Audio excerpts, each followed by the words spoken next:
नमस्कार, प्रणाम, जय हिंद। कैसे हैं आप लोग। बिहार स्वास्थ्य विभाग हो, बिहार राज्य स्वास्थ्य समिति हो, बहुत सारी भर्तियां चल रही है, लेकिन ऐसा लगता है कि सारा प्रोसेस ही स्लो है। अभी मैं बात कर रहा हूं राज्य स्वास्थ्य समिति के थ्रू जो है बहाली निकली है लैब टेक्नीशियन का। 1 तारीख से फॉर्म ऑनलाइन करने का डेट था और आज जो है कितना तारीख होगा आप ही लोग बताइए कमेंट्स करके, और अब तक शुरू ही नहीं हुआ।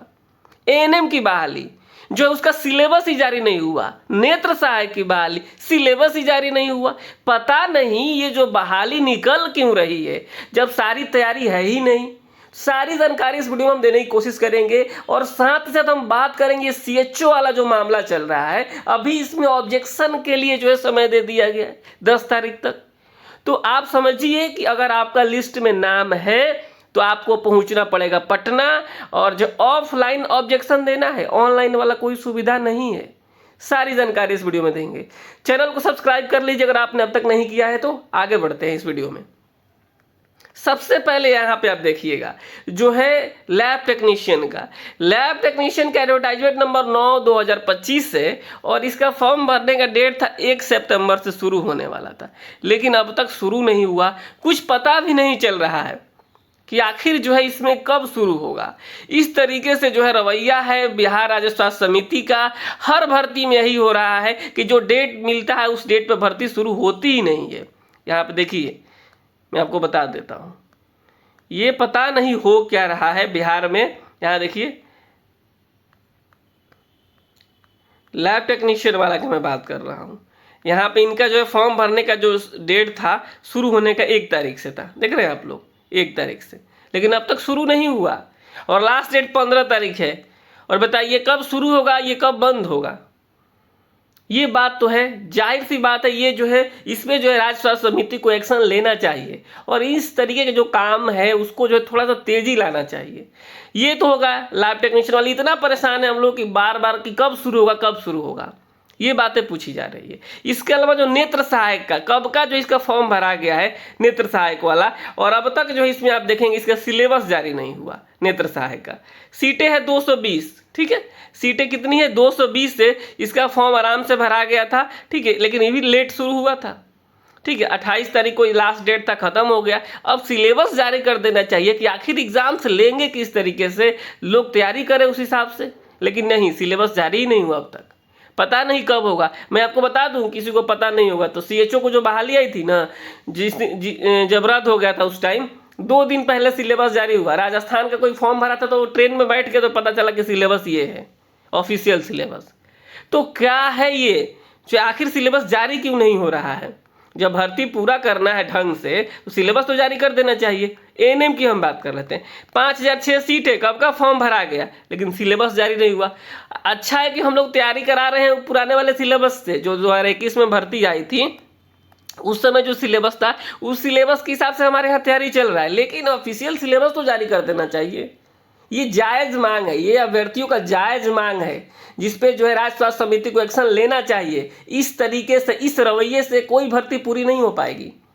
जब जेन्युइन कैंडिडेट चाहिए तो पहले सिलेबस जारी कीजिए। प्रॉपर तरीका तो यही है, एग्जाम्स का पहले डेट देंगे और बाद में सिलेबस जारी करेंगे। इस बात को समझना होगा। राज्य स्वास्थ्य समिति को हमारा अनुरोध है कि जो है आप प्लीज़, हमने मेल भी किया, मेल में रिप्लाई आता है कि विजिट करते रहिए, ऑफिशियल विजिट करते रहिए वेबसाइट को। ऑफिशियल वेबसाइट तो विजिट करते रहेंगे, लेकिन पढ़ेंगे कब, ये सवाल जायज़ है ना, कि दिन भर विजिट ही करते रहे, कब सिलेबस जारी होता है। तो ये बातें समझनी पड़ेगी राज्य स्वास्थ्य समिति को। अब हम चलते हैं सीएचओ वाला जो मामला है। सीएचओ वाला मामला में यह है कि इसका जो है फाइनल मेरिट लिस्ट आना है, लेकिन उसके पहले जो है जिन लोगों को बाहर किया गया उनका ऑब्जेक्शन वाला लिंक दे दिया गया। ऑब्जेक्शन का लिंक नहीं दिया गया, ऑब्जेक्शन का पीडीएफ दिया गया है कि आप लीजिए, इस लिस्ट में आप देख लीजिए, आपका नाम है तो एक फॉर्म है, इस फॉर्म को भरिए और पहुंचिए पटना। ये वाला फॉर्म, ये वाला देख रहे हैं, ये वाला फॉर्म है, ये ऑफिशियल वेबसाइट पे है, हालांकि मैं ग्रुप में भी इसको भेज दूंगा, ठीक है। और पहुंचिए इसको। बहुत ऐसे लोग हैं जिन्होंने ओरिजिनल जो है एडमिट कार्ड नहीं दिया है, उनको बाहर किया गया है। जब फॉर्म भरना होता है उसके बाद उसको डाउनलोड करना होता है, उसको नहीं दिया, उनको बाहर किया है। सबसे ज़्यादा सीसीएच वाले हैं कि जो सीसीएच का सर्टिफिकेट ही नहीं था, फॉर्म भर दिए। तो इससे क्या हुआ, इससे हुआ कि जो है और जेन्युइन कैंडिडेट जो आने थे वो नहीं आ पाए, सीटें तो खाली जाएगी ही जाएगी, ये बात इसमें कोई दो राय नहीं है। मैंने सुना है कई लोग बता रहे हैं कि जो है कैटेगरी में बहुत सारी ऐसी कैटेगरी जिसमें बहुत सीटें खाली जाएगी, ये बात बिल्कुल सच है, सीटें खाली जाएगी। देख रही है CCH है ही नहीं, CCH है ही नहीं, CCH है ही नहीं तो क्या जरूरत है फॉर्म भरने का, ये बातें समझना होगा। यहाँ पे कोई जेन्युइन कैंडिडेट आता ना, थोड़ा सा उसका कम नंबर होता तो वो भी आ जाता, लेकिन नहीं आ पाया। अब यहाँ पे देखिए admit card online form missing है, एडमिट कार्ड ही नहीं दिए इन्होंने, क्या हुआ, एडमिट कार्ड गायब हो गया और फॉर्म इन्होंने जो PDF होता है वो सही सबमिट किया, तो इसलिए इनको बाहर किया गया। सबको अब देना पड़ेगा, यहाँ पे कुछ ना कुछ तो आपको लगाना ही पड़ेगा। तो ये सारा चीज़ें 222 लोगों को बाहर किया गया है। बाहर अभी नहीं किया गया है, मतलब आपको जो है ऑब्जेक्शन के लिए बुलाया गया है, आपको जो ऑब्जेक्शन जाकर देना है। अगर जो है राज्य स्वास्थ्य समिति सेटिस्फाइड हो जाता है आपके ऑब्जेक्शन से तो आपको रखा जाएगा, नहीं तो फिर आपको बाहर कर दिया जाएगा। ये सारा मामला है। तो राज्य स्वास्थ्य समिति आयुष की बहाली है, उसकी भी बात होनी चाहिए, उसका भी कुछ अता पता नहीं चल रहा है। जो है बहालियाँ बहुत है बिहार में, मैं बहाली के पीछे नहीं जाऊँगा कि बहाली कम आ रही है, बहाली बहुत है। BTSC का भी यही हाल है, बहाली उसने बहुत सारा जारी कर दिया, लेकिन जो है प्रॉपर तरीके से जो कामें होनी चाहिए, जिस हिसाब से अभ्यर्थी चाह रहे हैं कि जिस जल्दी में हो जाए, सामने चुनाव दिख रहा है, डर है कि जो है सब कुछ आचार संहिता लग जाएगा, फिर नियुक्ति रुक जाएगी। तो ये जो सारा मामला है BTSC को भी चाहिए कि जो ड्रेसर वाला मामला है उसको स्कोर कार्ड जारी कर दे, तांती तत्व वाले ANM वाले हैं उनको जो है ज्वाइन करा दे, बाकी लोगों का जो है स्कोर कार्ड आके उनका जो है डॉक्यूमेंट वेरिफिकेशन करवाए, फार्मासिस्ट का करवाए, लैब टेक्नीशियन के एग्जाम्स ले। काम तो बहुत है लेकिन हो नहीं रहा है, बात सच्चाई है जो मैं बोल रहा हूँ। क्या हो रहा है पता किसी को नहीं चल रहा है,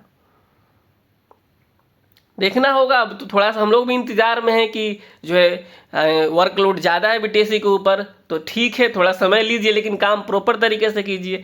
उधर OT असिस्टेंट, एक्सरे और ECG वाले बेचारे परेशान हैं कि उनका कब होगा DV, तो उनके लिए कमेटी बना दिया कि उनका सर्टिफिकेट जांच हो रहा है, कौन सा कॉलेज सही है नहीं है, उसके बाद उनका होगा। तो ये सारी परिस्थितियाँ हैं, ठीक है।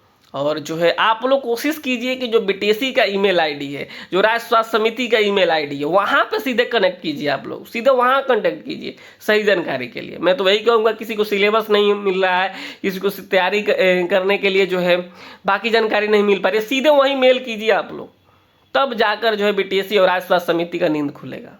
मैं सच बता रहा हूँ, बहुत परेशान है हम लोग कि आखिर ये जो है सिलेबस जारी क्यों नहीं हो रहा है, आखिर दिन का रिजल्ट्स बाकी क्यों नहीं जारी हो रहा है। तो इन सारी चीज़ों पे जो है आगे भी हम लोग बात करते रहेंगे और हमें उम्मीद है कि राज्य स्वास्थ्य समिति हम लोग की बातों को सुनेगा और जो जल्द से जल्द जिसका फॉर्म ऑनलाइन नहीं हो रहा है लैब टेक्नीशियन का, उनका फॉर्म ऑनलाइन होगा, जिसका हो गया उसका सिलेबस जारी करेगा, जिसका एग्जाम्स हो गया उसके रिजल्ट्स जारी करेगा, जिसका रिजल्ट्स हो गया उसको ज्वाइनिंग देगा, उसमें ये सारी चीज़ें करनी होगी।